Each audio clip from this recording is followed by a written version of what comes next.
하나님 말씀 보겠습니다. 누가복음 9장 말씀 보겠습니다.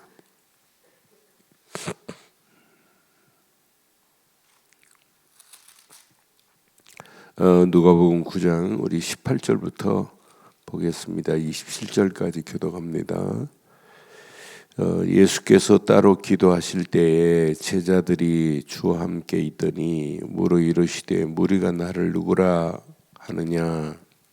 대답하여 이르되 세례 요한이라 하고 더러는 엘리야라 더러는 옛 선지자 중에 한 사람이 살아났다 하나이다.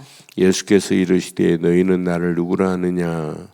베드로가 대답하여 이르되 하나님의 그리스도시니라 하니이다. 경고하사 이 말을 아무에게도 이르지 말라 명하시고 이르시되 인자가 많은 고난을 받고 장로들과 대제사장들과 서기관들에게 버림받아 죽임을 당하고 제3일에 살아나야 하리라 하시고 또 무리에게 이르시되 아무든지 나를 따라오려거든 자기를 부인하고 날마다 제 십자가를 지고 나를 따를 것이니라. 누구든지 제 목숨을 구원하고자 하면 잃을 것이요 누구든지 나를 위하여 제 목숨을 잃으면 구원하리라. 사람이 만일 온 천하를 얻고도 자기를 잃든지 빼앗기든지 하면 무엇이 유익하리요? 누구든지 나와 내 말을 부끄러워하면 인자도 자기와 아버지와 거룩한 천사들의 영광으로 올 때에 그 사람을 부끄러워하리라. 내가 참으로 너희에게 이르노니 여기 서 있는 사람 중에 죽기 전에 하나님의 나라를 볼 자들도 있느니라. 아멘. 예수님의 제 사역하실 때도 예수님이 누군지를 바로 깨닫고 바른 신앙 고백을 하는 사람이 있는가 하면 그렇지 않은 사람이 더 많아요. 특히 유대인들은 전혀 그분이 누군지를 모르잖아요. 얼마나 어리석어요. 그런데 지금도 성경책을 보고 읽고 쓰고 하면서도 가장 중요한 그분이 누군지를 몰라요. 그래서 맨 27절에 보니까 내가 참으로 너희에게 이르노니 얼마나 중요했으면 참으로 너희에게 이르노니 여기 서 있는 사람 중에 죽기 전에 하나님 나라를 볼 자도 있느니라. 저는 이 말씀 묵상할 때마다 우리가 바른 신앙 고백을 할 수 있다.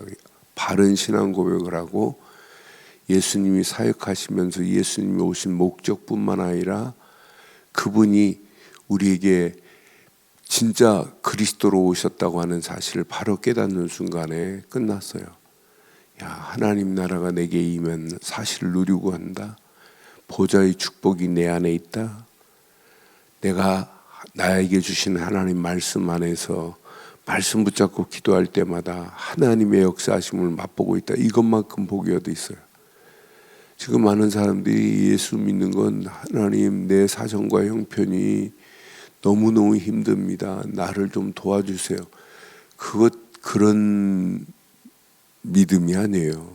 바르고 정확한 믿음의 고백을 바른 고백을 할 수 있는 믿음의 틀을 가지고 있다는 게 너무 감사해요. 우리가 이 틀을 갖추는 게 신앙생활이에요. 왜? 신앙생활은 잠깐 하다가 그만둘 게 아니고 평생 해야 되기 때문에 죽을 때까지 우리는 바른 신앙 고백을 하고 가야 되기 때문에 마지막 죽는 순간도 바른 신앙 고백을 하지 못하고 가는 분들 많아요. 어떤 분들은 예수를 그리스도로 고백 안 하고 마지막도 그리스도만 붙잡으세요 하면 입을 하고 가시는 분도 있어요. 그러니까 얼마나 중요해요. 저는 마태복음 16장 16절 메시지도 중요하지만 누가복음에는 오늘 읽은 이 9장의 메시지 너무 중요해요. 여기 보니까 예수님께서 무리가 나를 누구라 하느냐 이렇게 지금 18절에 물어요.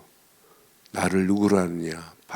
베드로 마태복음에는 가이사 빌립보 지역에서 베드로에게 물어요. 나를 누구라 하느냐 이렇게 물었는데 여기는 좀 약간 다릅니다. 그때 대답합니다. 세례 요한이라고 하고 더러는 엘리야 더러는 선지자 중에 한 사람이라 하나이다. 맞아요. 세례 요한 같은 경향은 있어요. 그러나 세례 요한은 아니에요. 엘리야 같은 경향은 있어요. 그러나 엘리야 같은 경향은 있지만 엘리야는 아니에요. 선지자 중에 한 사람 같이 선지자 같은 그런 외침도 계세요. 그런데 바른 신앙 고백이 아니에요. 틀린 신앙 고백이에요. 그런데 그 다음 봐요. 예수께서 이르시되 너희는 나를 누구라 하느냐. 그때 베드로가 뭐라고 대답해요? 베드로가 이르되 마태복음에는 주는 그리스도시요 살아계신 하나님의 아들입니다. 이렇게 고백했는데, 이렇게 기록을 했는데, 누가는 하나님의 그리스도신이다 그랬어요.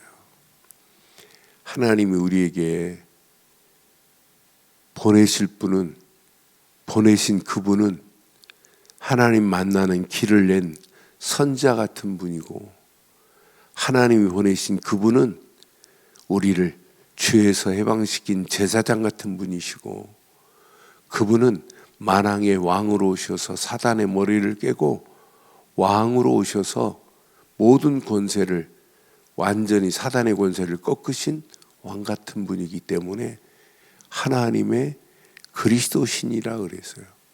하나님이 보내신 그분, 그리스도가 아니면 어떻게 우리가 구원을 받아요? 그런데 봐요.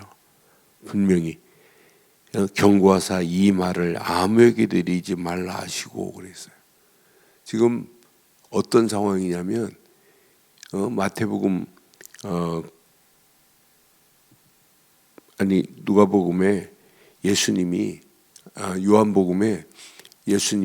요한복음에도 그렇고, 이 지금 배경이 어떤 배경이냐면 바리새인들, 유대인들이 어떻게 하면 예수를 죽일까, 이런 지금 빌미를 지금 찾고 있어요. 조금만 말만 저기 하면 안식일에 왜 너희 제자들은 안식일을 범하냐? 내가 안식일의 주인이다. 뭐 이러니까 나는 아버지와 똑같은 일을 하고 있다. 뭐 이러니까 이제 이 바리새인들이, 유대인들이 어떻게 하면 예수를 죽일까? 저거 지가 하나님과 동등하다? 저거 신성 모독이 아니냐? 그래서 불경죄로 집어넣으려고 하는 이런 상황이란 말이에요. 그러니까 제자들에게 경고합니다. 이 말을 아무에게도 이르지 말라 명하시고 이르시되, 예수님이 오신 즉 참 비밀을 22절에 말해요. 이게 우리의 평생 신앙생활, 신앙관이 되어야 돼요. 자, 인자가 많은 고난을 받고, 당연히 십자가의 고난을 안 받으면 그리스도가 아니에요. 또 장로들과 대제사장들과 서기관들에게 버림받으여 죽임을 당하고, 십자가의 고난이 없으면 그분은 우리에게 그리스도가 아닙니다. 또 제3일에 살아나야 하리라. 십자가의 고난과 부활이 없는 기독교는 기독교가 아닙니다. 예수님이 그리스도라는 확실한 증거가 뭐예요? 십자가에서 모든 문제를 끝내셔야 돼요. 십자가의 고난으로 말미암아 하나님 만나는 찬란한 영광의 길이 열려지고, 십자가의 고난으로 말미암아 죄와 저주에서 완벽하게 해방을 받고, 십자가의 고난으로 말미암아 마귀의 머리를 깨고 우리를 건져내신 모든 문제를 끝냈어요. 그러니까 십자가의 비밀 이 안에 다 들어있어요. 그런데 오늘 이 말을 하니까 베드로가 마태복음에서는 뭐라고 그래요?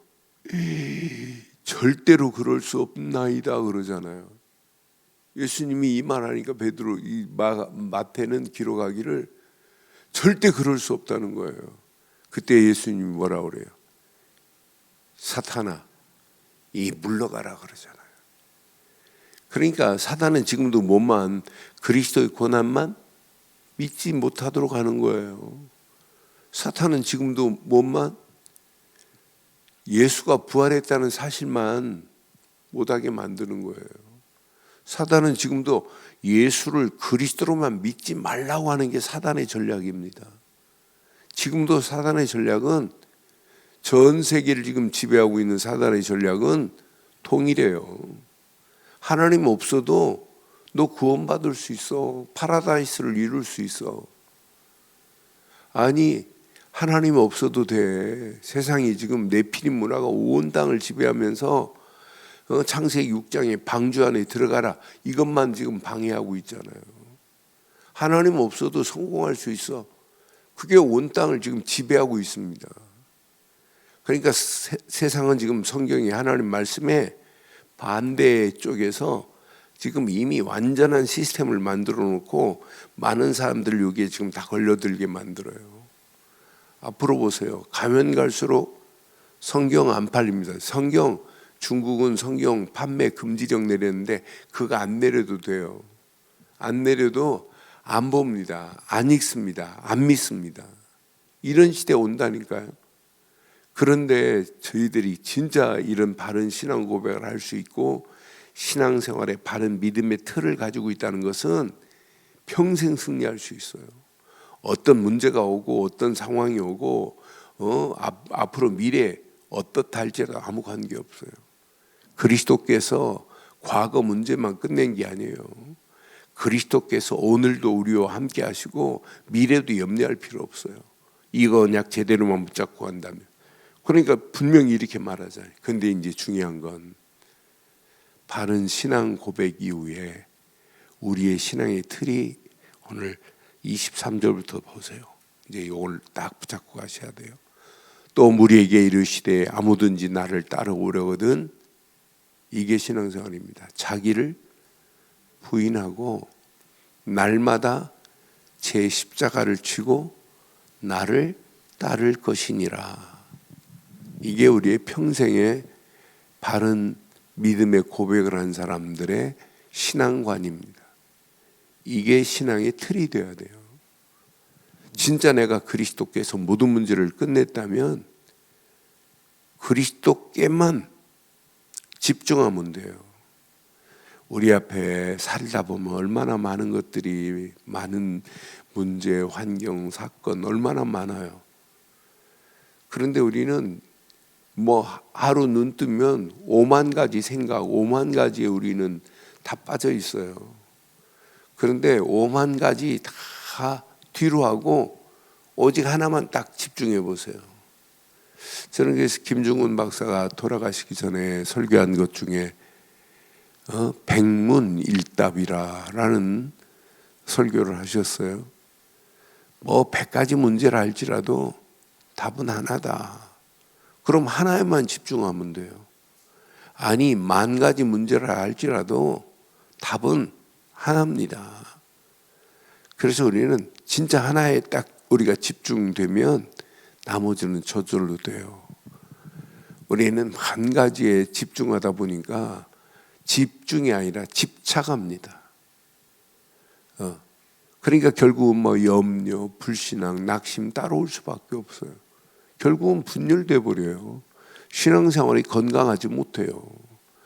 그러니까 문제만 만나면, 그래서 지난주 말씀드린 것처럼 생각, 마음, 우리의 영혼, 우리의 말, 우리의 행동, 우리의 삶의 날개가 진짜 하나님이 원하는 대로 훨을 날라서 진짜 우리가 진짜 영적으로 춤추고 비상을 하고 하늘의 그 어마어마한 것을 창공을 차고 올라가는 그런 독수리 같은 날개가 되어야 되는데 우리는 부러진 날개라.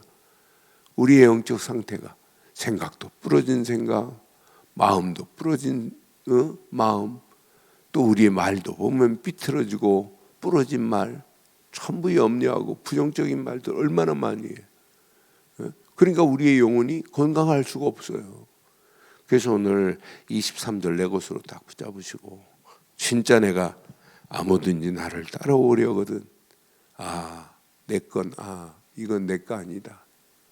날마다 제 십자가를 지고 예수님을 따르는 길이 이게 평생의 바른 신앙의 가치관이 되기를 주의 이름으로 축원합니다. 또 약속했어요. 24절에 누구든지 제 목숨을 구원하고자 하면 잃을 것이요 누구든지 나를 위하여 제 목숨을 잃으면 구원하리라. 사람이 온 천하를 얻고도 자기를 잃든지 빼앗기든지 하면 무엇이 유익하겠느냐. 그러니까 우리가 앞으로 몇 년을 살지 모르지만은 내 생명을 나를 위해 살지 마시고 진짜 그리스도를 위하여, 그리스도가 모든 문제의 답이라면 그리스도를 위한, 그리스도를 의한 그리스도의 삶이 되어지는 자가 마지막 승리하는 겁니다.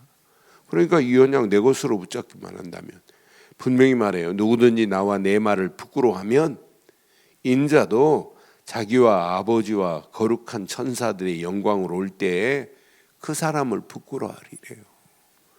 오늘 이 말씀이 우리 인생에 절대 부끄럽지 않은 말씀 되기를 바라고 평생 신앙생활에 바른 틀이 되기를 바랍니다.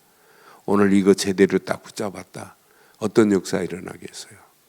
여러분, 나는 확신합니다. 오늘 이 말씀 내 것으로 붙잡으면 하나님 나라가 보입니다. 야, 하나님 나라가 내게 임했구나. 그리스도가 내 안에 주인이 되시고 그 삶이 되는 자는, 그러니까 분명히 말해요. 너희 중에, 여기 서 있는 사람 중에 죽기 전에 하나님 나라를 볼 자도 있을 것이다. 꼭 십자가에 예수님이 피 흘리는 걸 봐야 그게 아니잖아요. 이미 그 전에 수없이 얘기했어요. 저는 마가복음 보면서 느낀 게, 그렇게 3번씩 얘기하는데도 못 알아들어요. 저는 사복음서 보면서 늘 느끼는 게, 예수님을 따라다니고 예수님께서 이렇게 3번씩 내가 십자가의 고난을 당할 것이다 라고 얘기하는데 이게 안 믿어진다. 그러니까 결국 예수님 모른다고 부인하다가 예수님이 십자가에 달리 그 부활하신 모습을 보고 오순절 마가다락방에서 모인 120명들이 제대로 깨달은 거예요. 그들이 이것 깨닫고 생명을 걸고 그때 이제 알아들은 거예요. 그러니까 베드로 같은 사람은 예수님 모른다고 부인하고 갈릴리 바닷가에서 고기 잡고 있다가 예수님, 부활하신 예수님 만난 다음에 오순절 마가다락방에서 이거 깨달았어요. 갈보리 십자가에서 모든 문제 끝냈구나.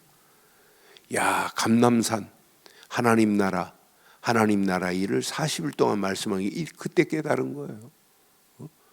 그런데 그 언약 안에서 성령 충만의 약속을 붙잡고 하나님이 계획하신 계획을 가지고 베드로는 십자가를 거꾸로 쥐고 순교했어요. 그렇잖아요. 얼마나 그러니까 예수님 살아계실 때는 이 비밀을 못 깨닫고 있다가 예수님 부활하시고 부활하신 예수님을 만나서 40일 동안 예수님이 하나님 나라 일을 말씀하실 때 그때 깨달은 베드로 현장을 뒤집었어요. 우리는 오늘 이 말씀을 바로 깨달았다. 그럼 베드로가 사역한 사역이 저와 여러분과 여러분의 사역이 되는 축복의 문들이 열려지게 될 줄 확신합니다. 오늘 예수님은 그리스도입니다. 그분만이 영생의 축복을 허락하셨습니다. 그래서 예수 생명의 권세를 오늘도 마음껏 한번 누려보세요. 마음껏 누리고 이 누림 안에서 이 권세를 사용해 보세요. 과거 끝났구나. 오늘 내 앞에 놓여 있는 문제, 저건 문제 아니구나. 내일, 미래 염려할 필요 없구나. 하나님이 어제나 오늘이나 영원토록 동일하게 역사하시는 하나님이 과거로 끝냈으니까 너 나 지금부터 나한테 묻지 마. 아니잖아요. 예수를 그리스도로 믿는 건 과거 문제 다 끝나는 겁니다. 오늘 염려할 필요 없어요. 내일 두려워할 필요 없어요. 어떤 문제가 와도 아무 관계 없어요. 그래서 오늘 이 언약 내 것으로 붙잡고 오늘도 하나님의 아들 예수, 그분만이 우리에게 그리스도로 오셨습니다. 그분이 내 안에 주인 되신다면 오늘도 예수 생명의 권세가 우리 움직이는 발걸음마다 흑암 저주를 꺾을 것이고 우리에게는 초월적인 은혜, 초월적인 힘으로, 초월적 권능으로, 초월적 사역으로 우리를 인도하셔서 우리의 입술을 통해서 예수가 그리스도임이 증거되는 복된 축복의 한날 되시기를 주의 이름으로 축원합니다. 전능하신 하나님 은혜에 감사합니다. 오늘도 이 언약이 우리 가슴에 평생에 잘 박힌 목과 같이 박혀 언약 안에서 당당하게 승리하는 복된 아침 되게 하옵소서.